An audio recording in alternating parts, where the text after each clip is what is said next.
time now for Africa News with me, Georgia Calvin-Smith.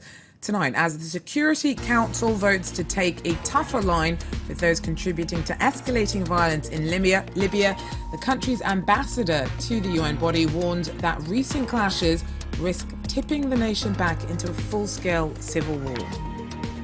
Also, in the latest development in a baby trafficking scandal in Niger, lawmakers there vote to allow a top opposition figure, who's also the president of parliament, to be questioned by police. And here in Paris, we speak to African hairdressers, many of whom are working without permission, who've taken the risk of stepping out of the shadows to stage a strike against what they say is exploitation by their employers. We turn first to Libya. Its ambassador to the UN has today warned that recent clashes risk tipping the country back into a full-blown civil war.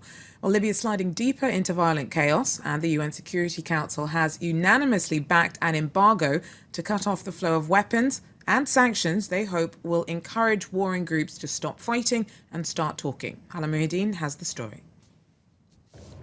One country, two governments, neither of which is in control. As rival militia duke it out on the ground, anonymous third parties have entered the fray from the skies.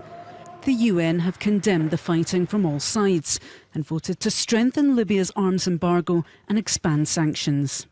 Since my last briefing to the Council on July 17th, armed battles, inflamed by airstrikes, continued almost uninterrupted in Tripoli, Benghazi, and other parts of the country. The threat of derailing the movement of change, initiating by the revolution, is in all probability mounting. The mysterious airstrikes are at the heart of new concerns. Islamist factions accuse Egypt and the United Arab Emirates of carrying out the attacks. The US confirmed their suspicions. We do believe there were airstrikes undertaken in recent days by the UAE and Egypt inside Libya. We discourage other nations from taking a part in Libya's issues through violence.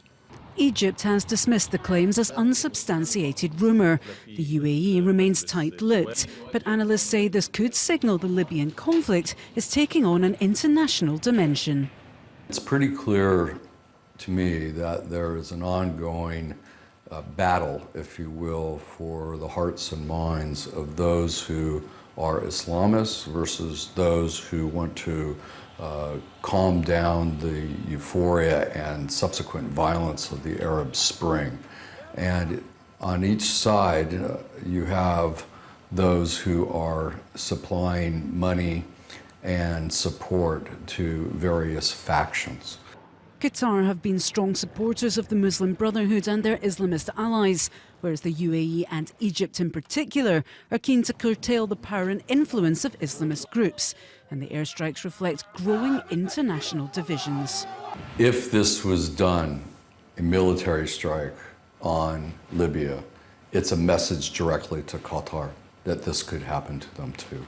With Egypt and the UAE allegedly acting to prevent Libya becoming a breeding ground for jihadist activity, this could put even more parties into what's rapidly becoming a very dangerous battleground in an extremely volatile region. Cross-border attacks by Nigerian insurgents are on the increase in Cameroon. Its armies reportedly killed at least 27 Boko Haram fighters near the northern town of Fotokol. The militants have intensified fighting in Nigeria itself, and this week added the town of Ashigashia to the list of border communities under its control. Now, Ashigashia straddles the frontier, and fighters have also raided the Cameroonian part of the town. Oyende has ramped up its defences against further Boko Haram incursions. Cameroon's government has reinforced the military in the north of the country, sending in a new commanding officer. This is in response to increased attacks from Boko Haram along the border with Nigeria. Clashes this week forced hundreds of Nigerian soldiers into Cameroon. Their presence has upset some locals. We're afraid. We don't feel safe. We can't sleep with these people around us.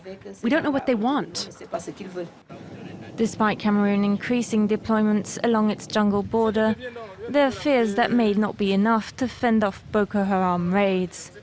In the north of Cameroon, we are just opposite the northeast of Nigeria, which is a lawless area. This means that the Nigerian state has lost all control of this territory.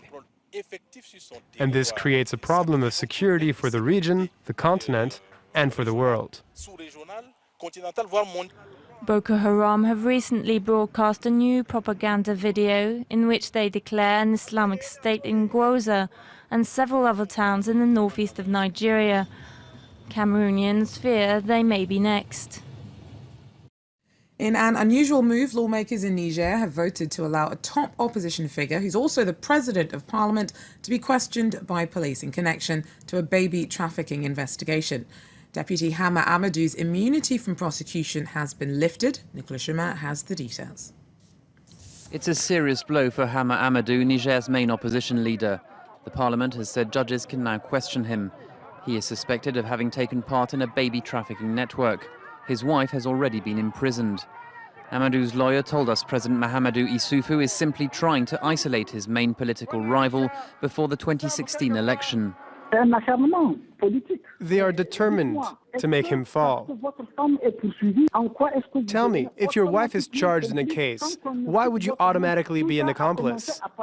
All this began after he declared he was leaving the ruling coalition. Hama Amadou has appealed to the Constitutional Council. His family fears he might be arrested very soon. The Agriculture Minister Abdou Labo was jailed on Saturday after an investigation in the baby trafficking network. Prosecutors suspect wealthy families like Amadou's of having bought children in neighbouring Nigeria. In June, 17 people were charged and imprisoned. Hama Amadou is a former ally of Issoufou. His support in the second round of the 2011 presidential election led to Issoufou's victory. But now he wants to fend for himself, and last year he left the ruling coalition. The UN says that one of its helicopters that crashed in South Sudan yesterday was shot down. It called for the government to find and hold to account those responsible. Since December, there's been fierce battling between the fighters loyal to former Vice President Riek Machar and government soldiers. Rebels have denied the army's accusations that they'd attacked the aircraft. 3 Russian crew were killed and another injured in the crash. Cameroon's Samuel Eto's turned to his Facebook page to tell African fans that he's retiring from international football. The 33-year-old forward made the announcement Wednesday, days after being left out of his homeland's latest squad and stripped of the captaincy. Now, he played at 4 World Cups, the African Cup of Nations twice, and claimed an Olympic gold medal. The news follows the striker's signing on Tuesday by UK club Everton after he was released by Premier League rival Chelsea. Finally, the Château d'Eau area of Paris is known for its abundance of Afro hair salons. Many of the women who work there, though, come from across Africa but have no papers, and some say they're paid very little. Well, our correspondents went to speak to one group of hairdressers who've taken a risk by speaking up about their exploitation and staged a strike against their employers. For weeks now, these hairdressers in the Château d'Eau district of Paris have organised a sit-in in their salon. We were working in bad conditions. We had no rest. We would be here from Monday to Saturday, from 8:30 to 11 p.m. They come from Guinea, Ivory Coast and Nigeria and were paid less than €400 a month. We started our strike because for 2 months we weren't paid. We asked to be paid, but the owner knew we didn't have any papers. So he thought, who can they go and complain to? Thanks to their strike, they obtained work contracts, but immediately afterwards the salon owner went into liquidation. The CGT trade union supports the employees and has filed a lawsuit for fraudulent bankruptcy. Only 2 or 3 people really control this district. They name the owners of each hairdressing salon. They close and open the shops and exploit vulnerable people. The trade union says that until the hairdressers have papers, the struggle will remain hard. The Association of Owners did not wish to answer our questions, but the socialist mayor of the district is supporting the strikers. Lorsque les salariés It's very rare that workers with no papers protest. So right now we have an opportunity. The judges must seize it. We can't miss it. I have asked the police and the prosecutor to follow this case extremely closely. The hairdressers say that if they lose their fight, it will send out a terrible signal to all the other workers with no papers in the district and all over France. Well, that wraps up African News for me. Stay with us, though. Short break and more coming up after that. Take care.